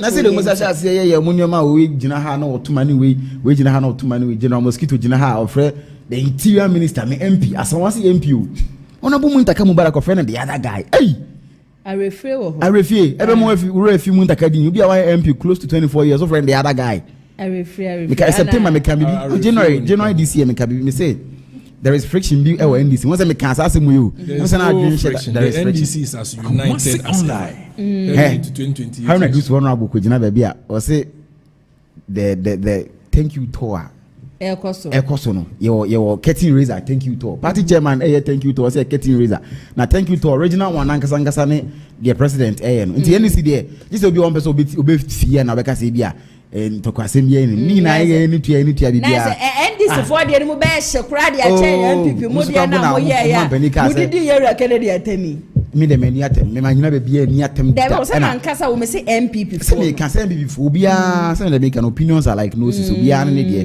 we betinya ache na adwen ba wie no bu nsa afia asema akoyi kan yi chire no abofo sem bi wo hono but me de me I don't support the use of abusive words said they be am kind and this for now man say they are from revolutionary roots no mu hu de besi wa share continue mani nyama ye mompa election e be kwa asundwe mo the NDC problem is of flag bearership it doesn't happen you can say was it 20 as soon as you 2018 baby no it is because of no mko yi no his excellency John Ramani Mahama de na obi anim say ono na be win and number 7 in 2023 nothing happened.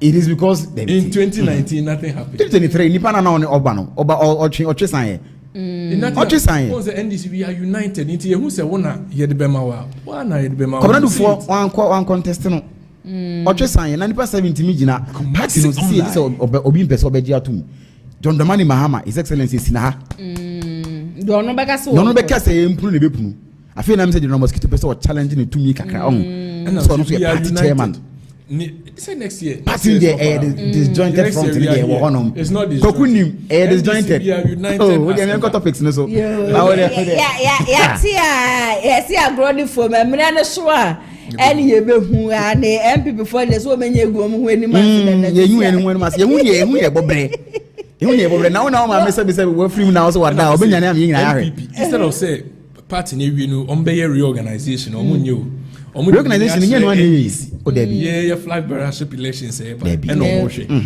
yeah photo ga na mo so internal election wo this year from say maybe a branch it maybe a polling station aka constituency regional and national plus omo beso mbe hwe no omo hwe na ya so make police station crowd sisi ya so crowd yan say when you responsible opposition party me say so when you responsible opposition party and because you are turning a blind eye to whoever becomes the flag bearer of the NDC I was say my ni ko you first unite your front before you come your friend be simultaneous equation unu adokro nti when your friend you use simultaneous equation we koso no na we so koso sa nti be monitor money esan so yes your restructure party no online ayesi wo de wo monitor internal elections a problem be any ho ye hu de mo yo sorry from chairman all the way to mutu ina we chairman say want to me ena John Bodu ena Boacheja we are watching Palafoko so unity the former chairman four solid into eno de hwinzi o party but most chairman the brand so they are not even the general secretary Tesla Eugene and GFK Sly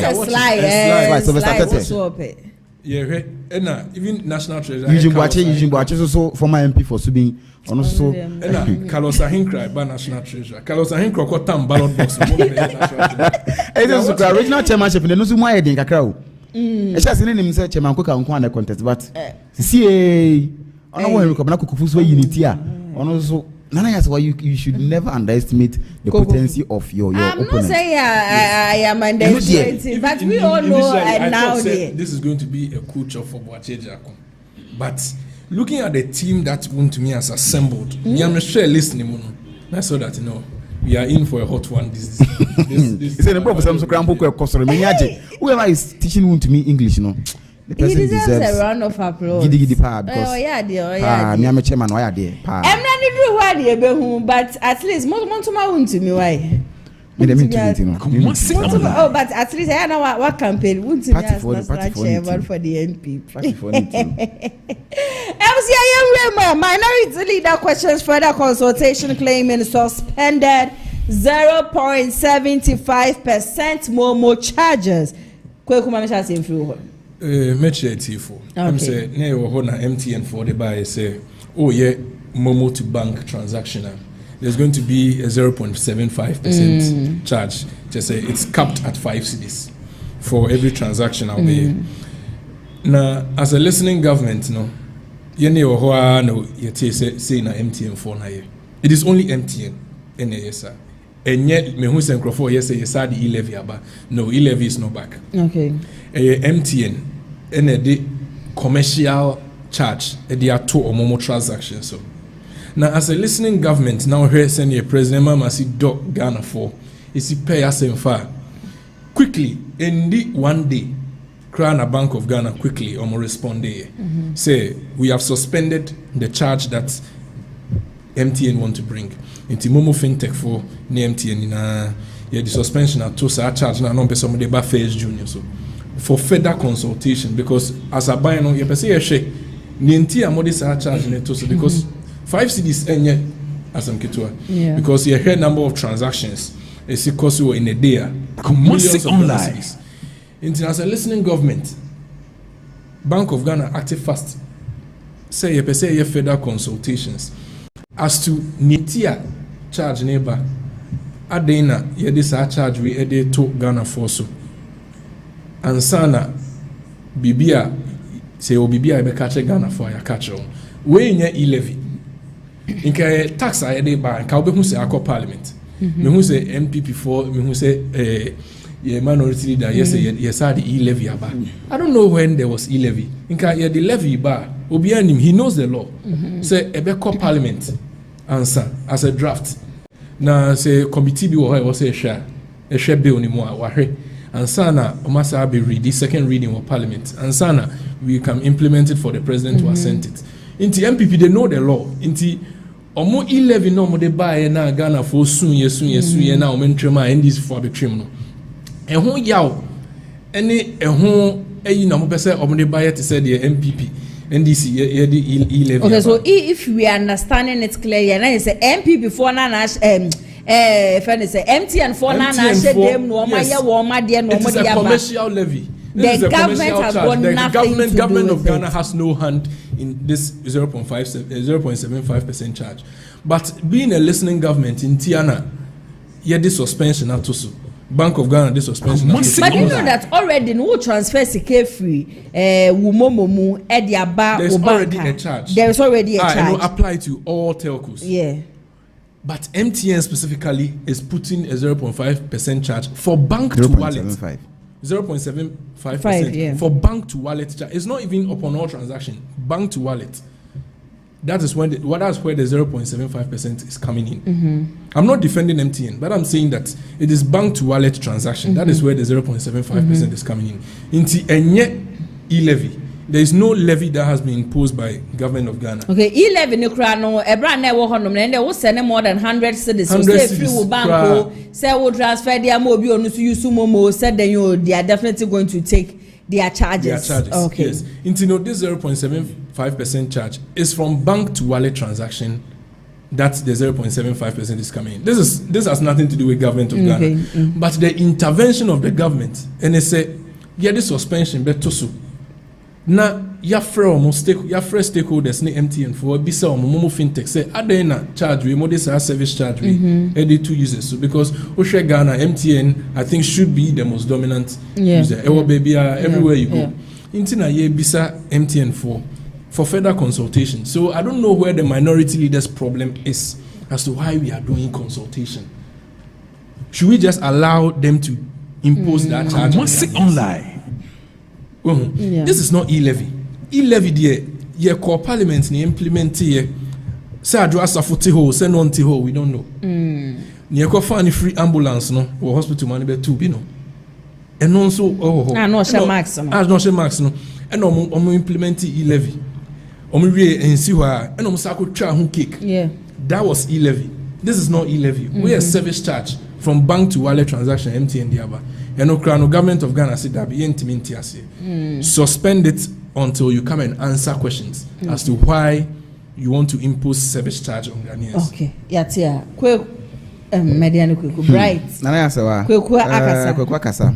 Na many agent submission no pa. But then me question is say MTN as a fintech company and also as a telecommunication company. It means nase. If you listen on the most dominant telco in the country because ukta a customer base of 15 million people and I said 12 to 15 million people with me implemented charge biya or pa in the Bank of Ghana and the Ministry of Finance and as some judge ministry no more. This is my question. Yeah, because you didn't inform them. So the consultation biya communication ansana omo this implementation ne ba. That's why I seems and I so omo share them no omo ye o ma dey no send a message but me personally didn't get the message. It's a multi-million-dollar question. Say MTN to meet now say it is a service charge 0.75% no implement it from their comfort zones without communication. Ghana for also because they think they are the most predominant telco in the country and Ghana for any safe. Yeah. The question is consultation also between the Ministry of Finance and the BOG Bank of Ghana and now today and our communication so was there no consultation? And I feel Bank of Ghana Emma service charge implemented na a day after when it was implemented. Omobe communicate by say they have suspended it. So if it means if you had the power to suspend it now, no telco no crampo no. Or may implement to our brown consult. At the end of the day, a buy now and share that they buy. Nemum, a buy the buy now who say Ghana for us and I man active fast. The Papa Muno, me minim the NTM, see NDC4, they have majority in parliament. And they said they be almost supreme if you want majority. to pass it, 2% pass here. Fako parliament. Mundo also be brave. Into the Fako parliament. Mun na mun yebe nkrum. And NDC is parliament so and chemu mu say the chemu wo national level here na. Because me maintain say some also pass the muke ya 180 say 89, 189. Mun ya speaker kam 190 say. It mu also 87. Mu dem do so ntimu nka mo fanko parliament na kan papa mu nka mo pass ni hu sa afi de 11 na mo be mo repeat to people mo see 11 ni nye aba betwam na mum service charge of 0.75% will be enacted on your bank to wallet account, and I say you transfer cash from your mobile money wallet akogu bank accounts mu, and I say from your bank accounts to mobile money wallet you better service charge be 0.75% every so the question is sa telco MTN consultation na course one na say anko so. Okay. At the end of it, and you have a response to that.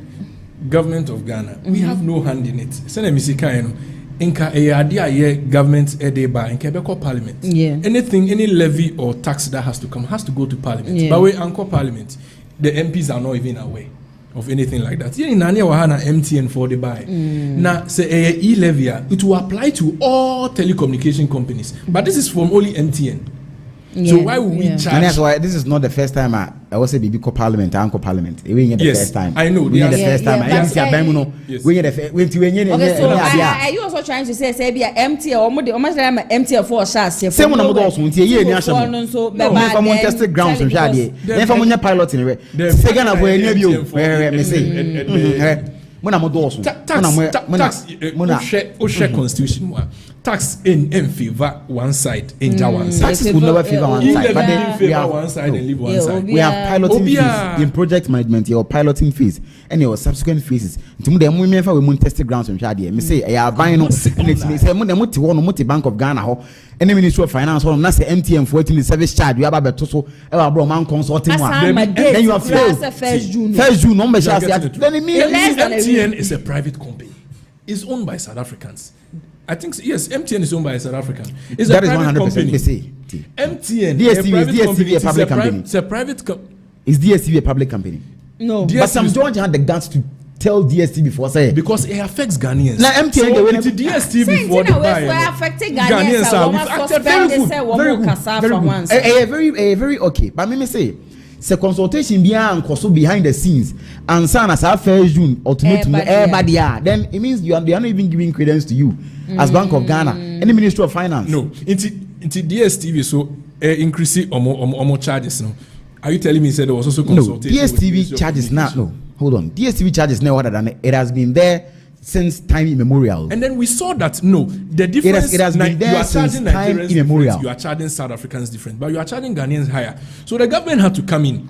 After you say DSTV subscribers here in the DSTV subscribers here in the country in route 2 million in but MTN as a telco everywhere you go MTN with a customer base of like 12 million people, 50 million people. So look at juxtapose the numbers. DSTV mini DSTV. Me pana me say DSTV are subscribing. But when they say they just okay so use money bi. We use MTN na be send this camera on kwa dia. Upo e better. DSTV dey no optional. Opa na all subscribe. Say no there. MTN is a private company. And as a private company, it is introducing a service levy, a commercial charge. We're just hoping now the government of Ghana is intervening. To forcing everybody out to clarify issues on these things. Now, who say say net here because we pan they say pan net here. They don't even regard Bank of Ghana and the Ministry of Finance. Regard it, definitely communication must go on. Of course, as to what we want to do. In as much as it's a private company. Yes, it is a private company, and they won't say I say.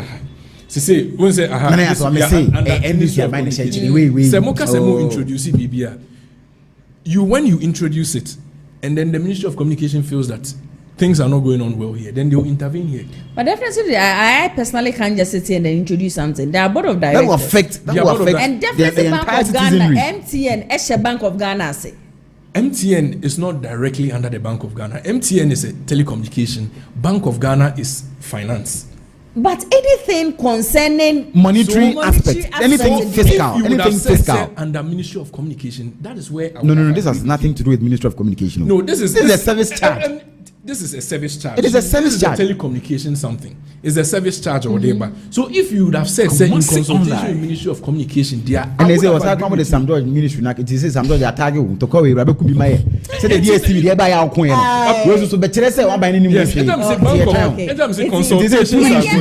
Bank of Ghana, under the Ministry of Finance. And as Sam George Nati, Honorable Sam George, go from MP. Republic Aircon, I know say any updates be a baby. When I am Ghana for Mochina and I'd say, yeah, Remo, Mahama cannot criminalize insult while benefiting from them. And now you're the end selective justice now, Boachi, Ejako, Emrene Quintino, and Yabonito, Quakumaminti. I'm saying, MP, particularly MPP4 or MPP supporters or loyalists over certain comments make on the media, social media, bronye, edi baby, any lady ya chinin and saying so. Say it's about time. I was say any MPP4 kwa NDC4 yeka hon Ghana for in general. I was say ye timi ye style of communication and I say ye si puti ye niema across no ye timi sheni ye.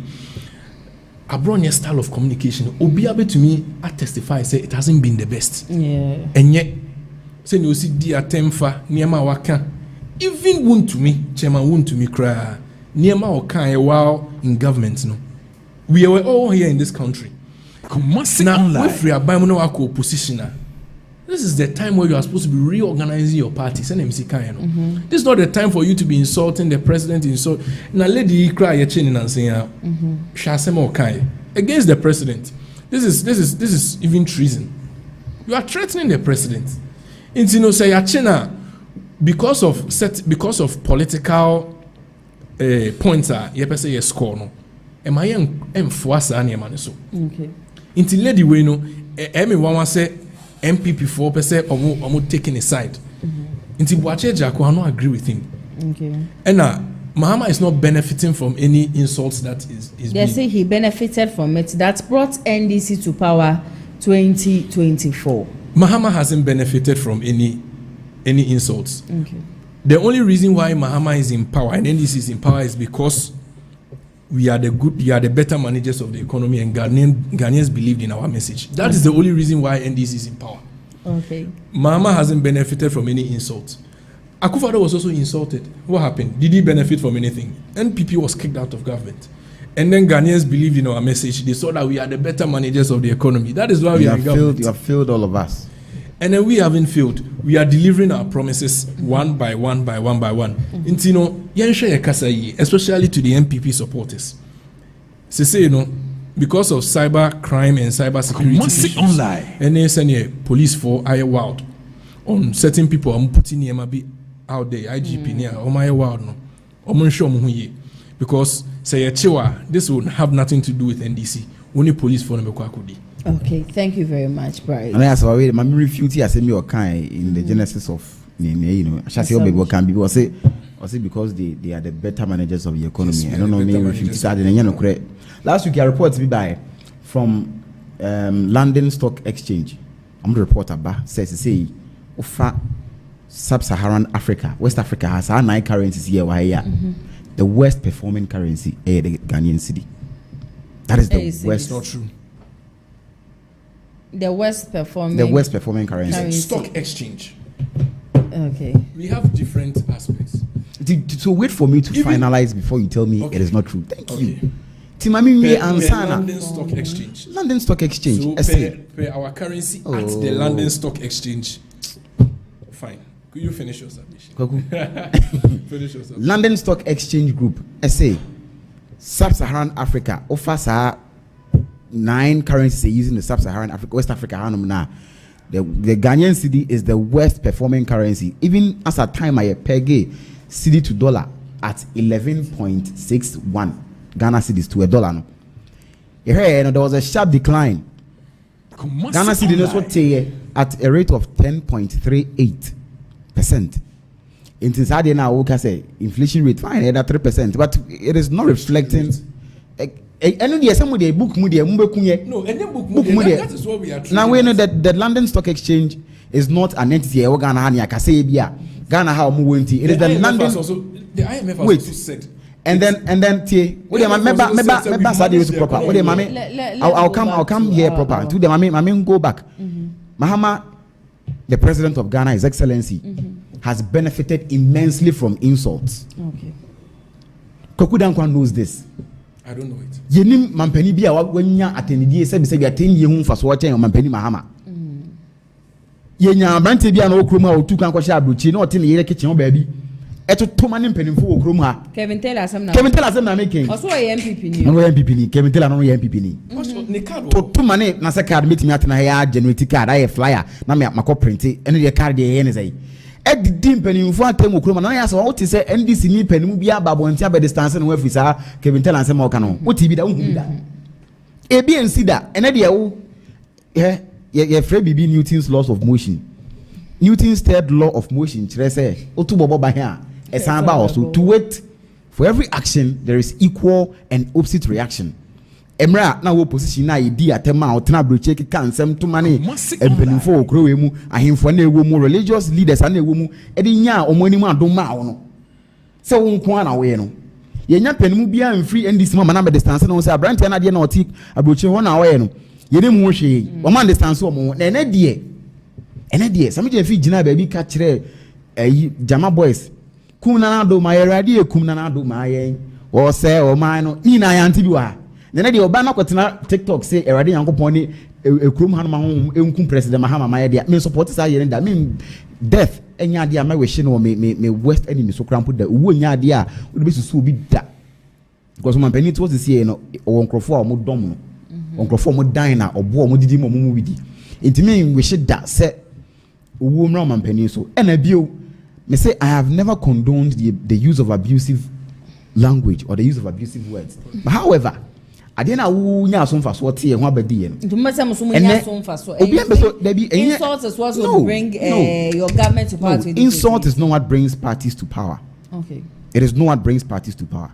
Policies are what they ma omanfo no temamfo no. Okay, then meaning President Mahama never benefited from. If he did not benefit, then he should have come out to publicly distance himself from na mampanina ngasa wanyina simpieso ani atembi. Wanyina simpieso di atem. It was a quote. It was a quote.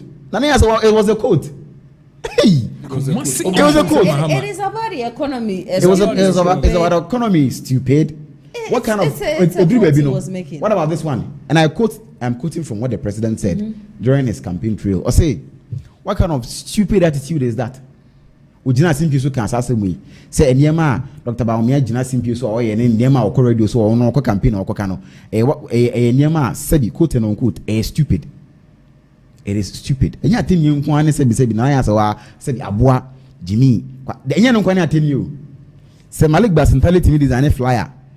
A onimpa say Dr. Mahmoud Bamia kremoni a osum won kremodem e de sabi prekutu ne ti ho e ka say Dr. Bamia repoka atemi be na chense enim ti ebu ben e na chense eno wonim nyama etimi ye wonim amanfo na woni mugidi etimi eti sagide ni fiom ne so kremoni a sabi wo prekunam ende nya atemi ni dia ne dia bro nya si judge be political judge amosi yen konkuku no. I don't condone the use of abusive language, but me say the use of repressive laws or Ghana memuha NDC for the past 1.5 years or mudiachichi ukaya ni ababe fau ne do wako as a kakranka we are returning back to the culture of silence. Sebedu be no o mamu pani bi bibia untimi moso because onya ko bone chem so pe e ba be ma so what Boacheja Akun is saying say we should end the culture of silence now. Ebi enya mai. But we should not attack our political opponents with criminal laws. Nipa no ya ade na misdemeanor ayo mrakwan edine faso. Okay. Obi kasi Nyankopon kum President Mahama.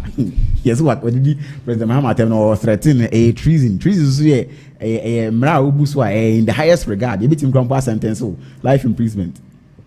It President Mahama said that Kevin Taylor di atem man no mri etwem no. Me kasi bi nkodi atem. Nkodi atem a yina me ne kwakuti yi yina youth ya fe ne eba nti dachi bia na se we youth na udi atemu na onyi duru ba bia ibeba ko for cassette but don't you see because your government is applauding them, being there for them, it's giving the youth the assurance. The government, because wait, so recently, Justin Frimpong Kodia, recently he came out. Your general secretary came out to tell the youth, say everybody should say whatever they want. No, if they arrest you wherever they will, my video no one. No, Debbie. No, he said. I don't know what is Salam Mustafa saying? You can say whatever you want to say. Baby, your best friend will be will come and support you people. No, what did Salam Mustafa say about your youth? JFK can say, Emma will be answered, Mubia, Channel, Abania Bibina, who say, yeah, those were his words. No, he didn't say words. No, he never said what disrespected the certain president. It is a total non-starter. But wait, we all condemned what it is a total non-starter. So why are we doing it? No, and even your national youth organizer said he will mobilize the whole NPP youth, and what they will do in this country. You make the country ungovernable. And I am personally distancing myself from what that youth statement. It is a non-starter. From your national youth organizer. That doesn't mean everybody. Now MPP for crew, we are over 4 million. Say can't. Is your youth organizer? Is your youth organizer? He's distancing himself. You are distancing yourself from your youth organizer. But say you can't say you a demonstration. Yes, I 4 million in a demonstration. The one who is leading the charge. You only lead the charge as a youth organizer, no? You organize all of you. I think say and then my question in fair. So we bet channel drain papemu.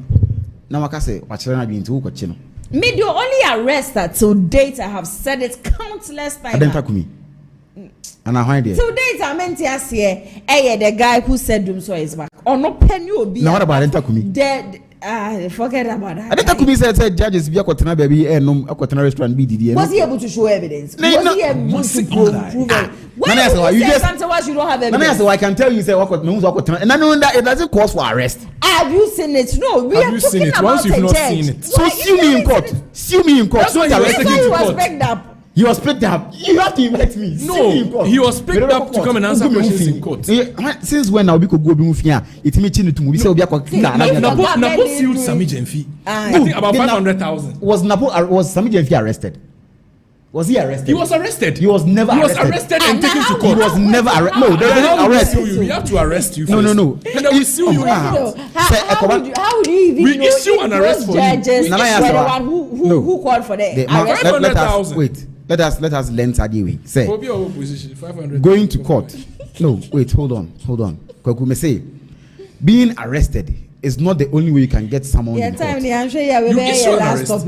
No, issue an arrest. Somebody can issue a subpoena. The subpoena will bring you to court. If you deny, if you fail to appear in court, that is when the arrest will come in. The police can get an arrest warrant to come and pick you. Fine, but somebody can also equally issue a subpoena. Somebody can serve you with a subpoena to appear in court. So there are different ways and means of bringing there are so many ways to kill a cat. It's the same way Adentakumi was picked up. It's normal. Was picked up. Was arrested. The handcuffs are good inside the Gunechi. He was arrested. How do you want no Johnny and we have to arrest you. Once you arrest you, we have to handcuff you. A criminal. A criminal. It's a criminal offense. It's a criminal offense. It's an offense. According to it's defamation law. Defamation law. Quote an act in the defamation law. Just say we can't imagine to be. No. Say and they say we can't imagine to be. Say we can't ne etiani pana. We can come and arrest you. It's defamation. Debbie, is it true? Do you have evidence? No. Let us stick to this. Makumu say judge of what he did is defamation. So if you say defamation, now we need evidence. Was he evidence when he said it? I'm not. This is not the center of discussion is not whether or not so evidence. But I say so we catch will be say. Once the person takes offense in what you are saying, the judge takes offense. So everybody can just take offense from your. I can also take offense from the other. So if you decide to take your point, you understand. No. Let us understand this. No, let us understand. They can defend themselves in court. You can invite you can summon the person in court with a court writ, with a court order, with a subpoena. Abranya was someone. Abranya was no, big the first time friend no your friend will be na kumisu su de ne. Denta kumisu de ne. Eno ne friend no. There are different ways and means of arresting. There are different means of arrest. Arrest be arrest. Hey, arrest be arrest. Why him? Every arrest is arrest. Arrest be arrest. But girls too, you know, TikTok almost say, "Fancy comedy action." I'm going to say, "I'm going to try my best." You cost wow me. You know, I arrest. We be trying to inside. I didn't know my penny. I can't watch a fancy comedy. I didn't know my penny. I can't watch say Obama. You're typical. I didn't know. You see, let's just be careful with the kind of words we utter. And yes, let's just siding with those people. No. Distance yourself. Do you know something? Especially, I'm sure so. We be a last topic what we are discussing. Frankly speaking, a guy no, a lady no, I'm not no. Ni video I'm a boy with me studio had me here for the mashafo. She was really praying, say, yeah, betcha no. And you know what is going on now? Youth never realize say the moment meka sebi nkwasi asema ye be ba cheme no. That will be my first day I make share JFK. That will be my first. I'm telling you the truth. That will be the first day me share na bi. Anya share me share for your markings. Into now no. Koka. You see that? So now no. Koka no can specific. Koka you. Tika kana sem na ye ka do. Oh no, has the infantry to insult Kennedy Japan. I'm kind of his caliber. Someone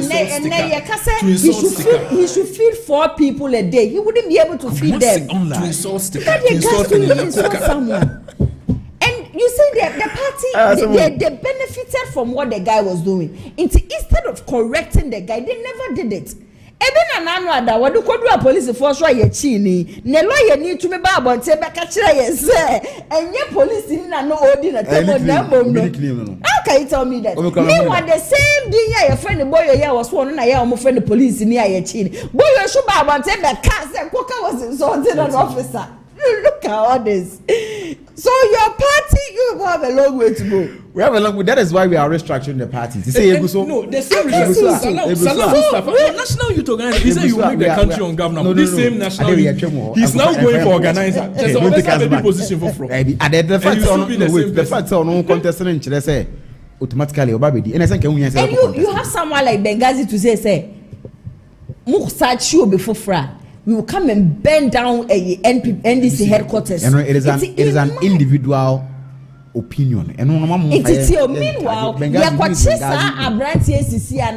same you people who go and defend him. That's what I'm trying to tell you. It's a muko meeting. I'm going to let them know. Sesiano, ye chu obini ye kodi ye chi, chu obini ye kodi ye chinten. And them youth this way decide say, me bese me share JFK anya sheno. Me mama yare da ya sabia na me friend na obema miska me kodi obi atema Dr. Mahmoud bo me ya de nsa baba betu me nsa yem aba be ma me congratulations well done into obedi atem basanka ya chi obi na mu nyina no ma distance mo from it anka beba fom. Hope you understand where I'm coming from. I understand your point. Because he wants to meet Bawumia. He wants to meet JFK. That is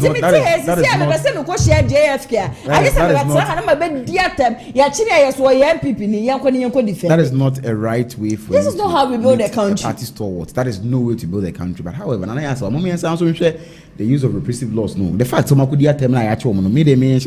but stop following them when they insult someone. Oh no.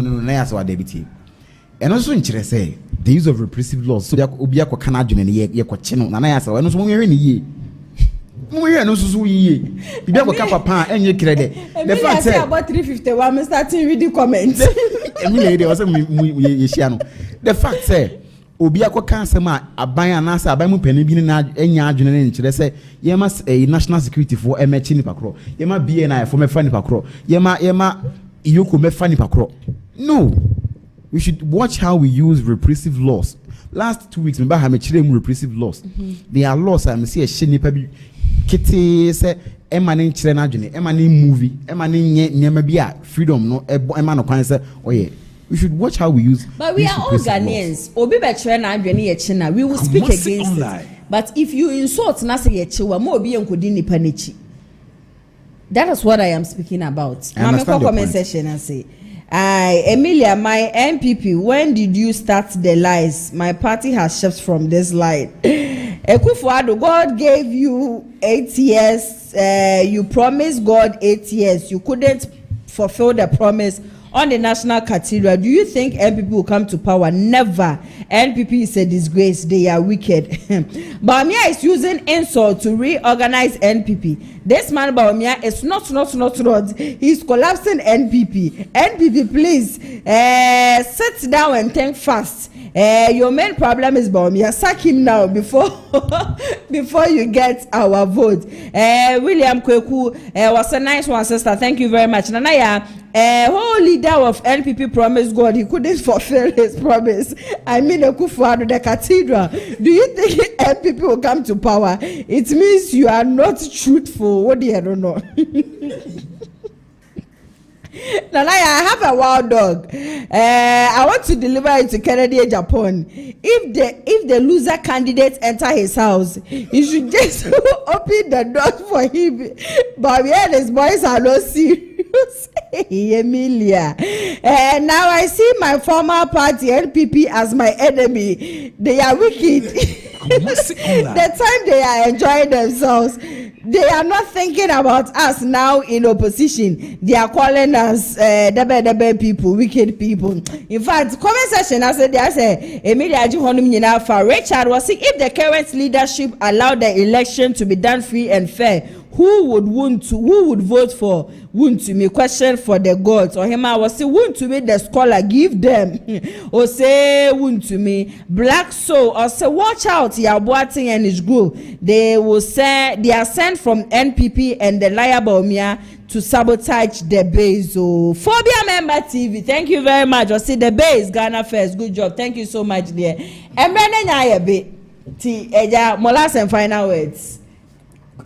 Naya, so we a topic be an ambassador discuss pa Brenna my kwan. Sa promises here Muhammad de Bay. True. Me repeat ya mama. Bakoko efui ene emu akuafo ne ade pa 24 hour hwan ya ebisi na enyan ne benkum ni ni fe.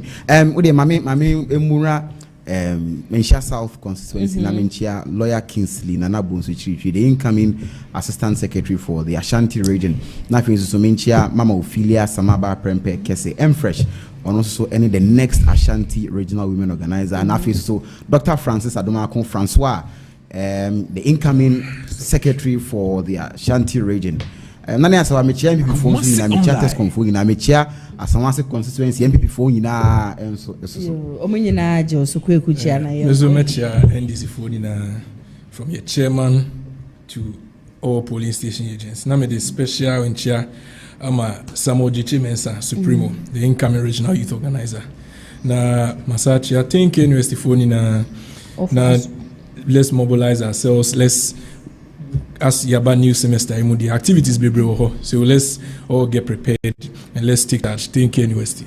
Okay, thank you very much, Bright Kwate NPP communication team members. Asana kweku dankwa NDC communication team members here to suffer mutumi beka ho a ya ha mo grace me show yi e de amame lawyer fans madam nyina so asiye papa njume ko bi adare mana mitibidi jume de be so mo Lioness Clinic GH me pacho about 358 mesraw holiday ni nyamba na wie ye tino ye be ma na sisi a wo hwa me na ejampem agro na nkoye ya me pacho na weekend make sure so obeju tu an oba na wagiju wedi na me pacho Lioness Clinic GH wom wedu om de be ma obeboa na enne no watumi awo so oba ne ye e wo mpem sa so na sabre ye nsuto ahya ase ye ebebe mo amo pressure kosro mo aja se fibroid de so ha wa wo se sameti to ye papa. This is the time ubetumi ne Lioness Clinic GH fo atwetwe nkomo mama weduro na siesie wuwu mu na akopem so ba ko na aja se nyinse no apeki akasa free consultation obefra ka ha no ma na nyina ebra wunchie sike bi omo branches mienu nkamantem no more sprinters saso na kumase na yade omo tech maxima 0559658403 and as 0558143438 obetumi ne Lioness Clinic GH for atwetwe enkomo Danis garage eso masia me pache no so pe car to dia brabe hu wo car sa hodro na be car bi ekitadin bi wo mu showroom ma kira kwan kumasi asokwa wo ni TI Amas edin hwenim 0550623377 obetumi ene Danis garage for atwetwe enkomo hana ATP ed updates ebe so me camera na MCR so na yaw Sandra Juma ene twegu executive producer Mr Daniel Yebo me so ametere dwem ene dwumedi ebe so mo medin ene nanaya se wanyame adom e chena exactly 2 p.m. ekosi 4 p.m. be sa so edi ehia e wo show da dwumedi ene so for na ne de makram stay say